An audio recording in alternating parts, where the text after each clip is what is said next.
ప్రశాంతమైన ఆంధ్రప్రదేశ్‌లో ఆకివీడును ఒక అయోధ్య వివాదం లాంటి దానికి కేంద్రంగా మార్చాలని ఉపసభాపతి రఘురామకృష్ణరాజు గారి ప్రోద్బలంతో కొంతమంది చేస్తున్న ప్రయత్నం చాలా ఆందోళన కలిగిస్తుంది. దురదృష్టవశాత్తు ఆకివీడులో రఘురామకృష్ణరాజు గురించి చర్చ జరుగుతున్నప్పుడే నర్సీపట్నంలో సభాపతి స్పీకర్ అయ్యన్న పాత్రుడు భాస్కర్రావు అనే ఒక దళిత డప్పు కళాకారుడి మీ చెంప పగలగొట్టడం కూడా తీవ్ర విమర్శకు గురైంది. ఆ తర్వాత దెబ్బతిన్నటువంటి భాస్కర్రావు అనే అతను తన కుటుంబంతో ఎప్పటి నుంచో సంబంధాలు ఉన్నాయని దీన్ని రాజకీయం చేయొద్దని ఆయన చెప్పారనండి, లేకపోతే సర్దుబాటు చేశారనండి, ఏదైనా సరే ఇదేం వ్యక్తిగతంగా రాజకీయం చేయటం కాదు. ఎవరినైనా అలా కొట్టకూడదు, అది తప్పు. అందులో సభాపతి అంటే సభ్యత, సంస్కారంతో పాటు సంయమనం చాలా అవసరమైన మనుషులు. కానీ ఇప్పుడు దురదృష్టవశాత్తు సభాపతి ఉపసభాపతి ఇద్దరు ఇలాంటి వివాదాల్లో చిక్కుకోవటం, ఇలాంటి పనులు చేయటమే ఇక్కడ ఆశ్చర్యం కలిగిస్తుంది. అంతకుముందు కూడా ఉదాహరణకు అయ్యన్న పాత్రుడు గారు చాలా దూకుడుగా మాట్లాడేవాళ్ళు, దూషణలు చాలా చేసేవాళ్ళు. ఆయనే పదవిలోకి వచ్చిన తర్వాత ఇప్పుడు అలా ఇంతకుముందులాగా మాట్లాడినని ఆయన చెప్పడం కూడా మనకు తెలుసు.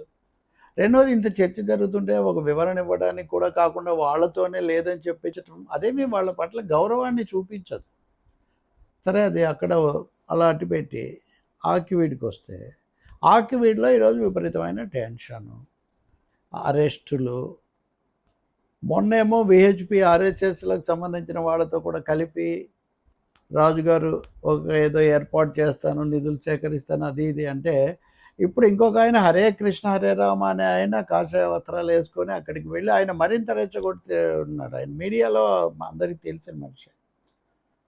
చలో ఆకివీడు అన్నది అసలు పిలుపే లేదు, ఎవరో ఆకుతాయిలు ఇచ్చారు కాబట్టి ఎవరు దీని గురించి స్పందించకండి అని పోలీసులు చెప్తున్నారు. మరి అటువంటి అప్పుడు ఈ ఉద్రిక్తత లేకుండా చేయడానికి ఎందుకు, ప్రశాంతత కోసం చర్చలు జరపలేదు? ఈ దూకుడుగా వస్తున్న వాళ్ళని ఎందుకు అనుమతిస్తున్నారు?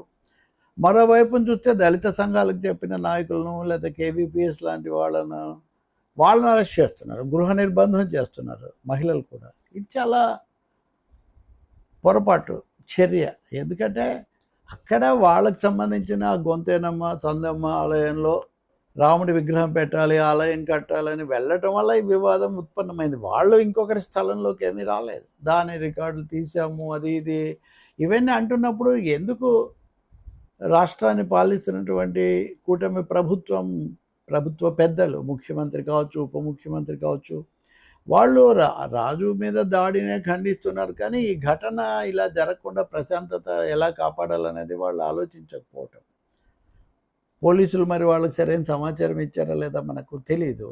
ఒకవేళ అక్కడ ఏదైనా వివాదమే ఉంటే వివాదాన్ని చర్చలతో శాంతియుతంగా పరిష్కరించుకోవాలి. కానీ ఇదే దళితులకు, ఇంకా చెప్పాలంటే క్రైస్తవులుగా మారిన దళితులకు, రామభక్తులకు మధ్య వివాదంలాగా దీన్ని చిత్రించటం, దీనికోసం హిందుత్వ మత రాజకీయ సంస్థలను, సంఘ పరివార్ను తీసుకొని రావటం నిజంగా ఒక రాజకీయ వ్యూహం తప్ప ఇంకేమీ, అది దానికి భక్తికి మతానికి ఏం సంబంధం ఉంది? అది ఒక రాజకీయం. దానికి తగినట్టే రఘురామకృష్ణరాజు మొన్న ఏదో వివరమైన ఇంటర్వ్యూ ఇచ్చాడు మిత్రుడు రజనీకాంత్కు. దాన్ని చూస్తే ఆయన ఎంత ఏకపక్షంగా మాట్లాడుతున్నారు. నాకు కులాలు లేవు అన్నారు, అంతవరకు మంచిది. కానీ సుప్రీంకోర్టు ఏదో తీర్పిచ్చింది, దళితులు ఎవరు, మతం మారిన వాళ్ళు ఎవరు క్రైస్తవులు కాదు అలా చెప్తే, అసలు ఆంధ్రప్రదేశ్లో 1 కోటి మంది దళితులు ఉన్నారు కదా అనేది అడిగితే 6 లక్షల మందే ఉన్నారంట. మిగతా వాళ్ళు ఎవరు దళితులు కాదంట.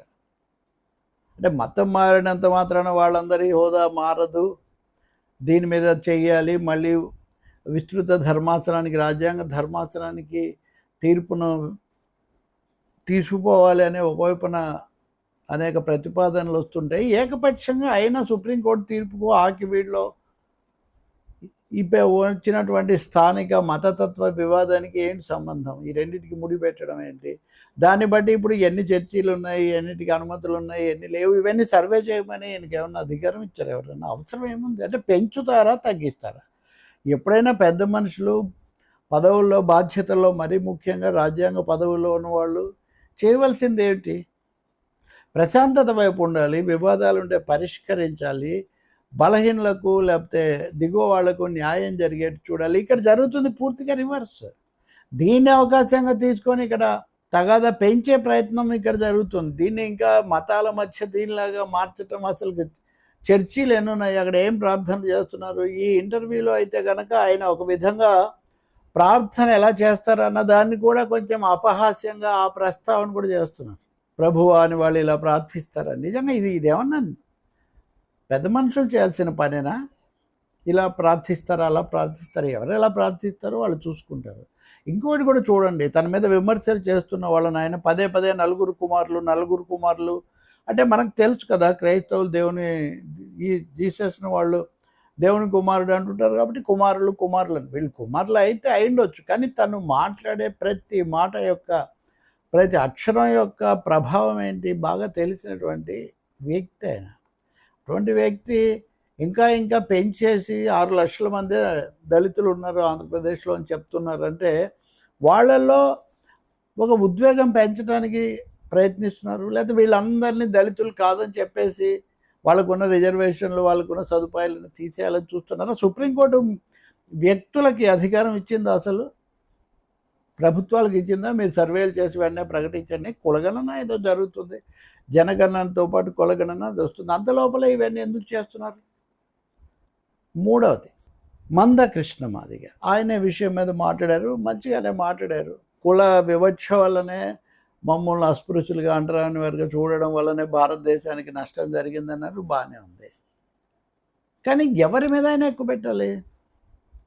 మొట్టమొదట దేశాన్ని పాలిస్తున్న మోదీ ప్రభుత్వం వాళ్ళు ఈ తీర్పును మళ్ళీ పరిశీలించమని సుప్రీంకోర్టును అడగాలి. అదే అడగాలన్నది ఆయనేమో అది బలంగా చెప్పట్లే. కానీ ఇంకా మూలకు వెళ్ళి కులాల మధ్య, అంటే ఈ కుల వ్యవస్థ వల్ల ఉండడానికి ఇంకెవరు అంటే ఉదాహరణకు బ్రాహ్మణులు దళితుల మధ్య యుద్ధం అన్నట్టు. తప్పకుండా హిందూ మతాన్ని బ్రాహ్మణీయ మతం అని, వైదిక మతం అని రకరకాలుగా పిలుస్తారు. కానీ ఇప్పుడు పూజారులుగా ఉండటం మీ హక్కు అని ఆయన అన్నారని మమ్మల్ని దాడి చేశారని కొన్ని బ్రాహ్మణ సంఘాలు మాట్లాడటం, ఇదంతా దారి తప్పే పోరాటం. ఇది తప్పకుండా ఎవరైనా పూజించవచ్చు. అసలు ఇప్పటికి కూడా 170 ఆలయాల్లో మనం పల్లెల్లోకి వెళ్తే బీసీలు లేకపోతే గ్రామ దేవతలు వాళ్ళందరినీ పూజించేవాళ్ళు వీళ్ళేం కాదు. అలాగే గిరిజనులు, ఆదివాసులు వాళ్ళ దగ్గర కూడా వీళ్ళు కాదు. అందుకని మనము ఇప్పుడున్న హిందుత్వ రాజకీయాలు, మన మీడియాలో ఇచ్చే చిత్రాలు, వీటన్నిటిని బట్టి ప్రతి చోట ఇవే శ్లోకాలు, ఇవే మంత్రాలు, ఇవే ఆచారాలు ఉంటాయని అదేం కాదు. చాలామంది గ్రామ దేవతలు, స్థానికంగా ఉండే అమ్మ దేవతలు అంటారు. అమ్మ దేవత అంటే ప్రకృతికి ప్రతిరూపం అంతే. మాతృస్వామిక సమాజం నుంచి వచ్చారు. దాని మీద మనం ఇంకోసారి మాట్లాడవచ్చు. కాబట్టి పూజ చేసేవాళ్ళు కేవలం బ్రాహ్మణులు అయి ఉండాలని లేదు. రాజ్యాంగ రీత్యా కూడా కేరళ, తమిళనాడు లాంటి చోట వాళ్ళు శిక్షణ ఇచ్చి మరి బ్రాహ్మణేతరులను కూడా పూజారులుగా పెడుతున్నారు. ఉపాధి లేదా ఉద్యోగం ఆ చర్చ వేరు. ఇక్కడ నాకు కనపడేది ఏంటంటే మందకృష్ణ కూడా కేంద్రాన్ని పాలించే బీజేపీ వాళ్ళు ఈ కుల వివక్షను ప్రోత్సహించే సనాతన ధర్మాన్ని, ఇంకా చెప్పాలంటే హిందుత్వాన్ని రుద్దడం అన్న దాని గురించి ఆయన ఎక్కువ మాట్లాడడానికి సిద్ధంగా లేరు. అందుకనే ఈ విషయాలు మాట్లాడడం, దీంతో వాళ్ళు ఇది అవటం, ఇది ఒక ఇన్ని అంశాలు ఇప్పుడే ఎందుకు చర్చకు వస్తున్నాయి అంటే ఒక సామాజికంగా తిరోగామి శక్తులు, మితవాద మతవాద రాజకీయాలు పెరిగిపోయి అడుగడుగున అణగారిన వాళ్ళను, మహిళలను, దళితులను అవమానించటము, అడ్డుకోవడము, లేకపోతే వాళ్ళ స్థానాన్ని నిరాకరించడం జరుగుతుంది. అధికారికంగానే చాలా కీలక స్థానంలో ఉన్న రఘురామకృష్ణరాజు లాంటి వాళ్ళే మాట్లాడుతూ ఉంటే ఆయనకి ఏదైనా ఉంటే కోర్టులో చెప్పాలి. కానీ మొత్తం మతాలతో, కులాలతో, అందులో కింది పీడిత కులాలతో, వర్గాలతో ముడిపడిన అంశాల మీద అంత ఏకపక్షంగా మాట్లాడేసి ఇదంతా తర్కబద్ధంగా ఉంది, నేను చాలా దీని ప్రకారం మాట్లాడుతున్నానంటే కుదరదు. ఆయన ఇంకా రాజకీయాలు కూడా మాట్లాడారు, వాటి గురించి మళ్ళీ మనం ఎప్పుడు చెప్పుకోవచ్చు. కానీ దళితుల పట్ల ఒక ఆయన చెంప దెబ్బ కొట్టడం, ఇంకొక ఆయనేమో ఇటువంటివి చేయటం, ఇక్కడేమో వాదనలు ఇలా రావటం, సుప్రీంకోర్టు ఏమో తీర్పు ఇవ్వటం, ఇవన్నీ అవాంఛనీయమైన పరిణామాలు. వీటిని ఎలా చక్కదిద్దాలి, మళ్ళీ సామాజిక న్యాయము దిశలో ఎలా వెళ్ళాలన్నది తప్పకుండా ఆలోచించాలి. దానికి చర్యలు తీసుకోవాలి. పోలీసులు కూడా ఆకివీడులో అయినా ఇంకో చోటైనా ఏకపక్షంగా రంగంలోకి దిగి వాళ్ళు తేలిగ్గా వాళ్ళ మీద చర్యలు తీసుకోవటం కాదు. న్యాయం కోసం నిలబడాలి. శాంతి భద్రతలు కాపాడడం వేరు. కానీ ఎవరి వైపున ఉండాలి అంటే తప్పకుండా అన్యాయానికి ఎవరు గురయ్యారో వాళ్ళ వైపున ఉండాలి.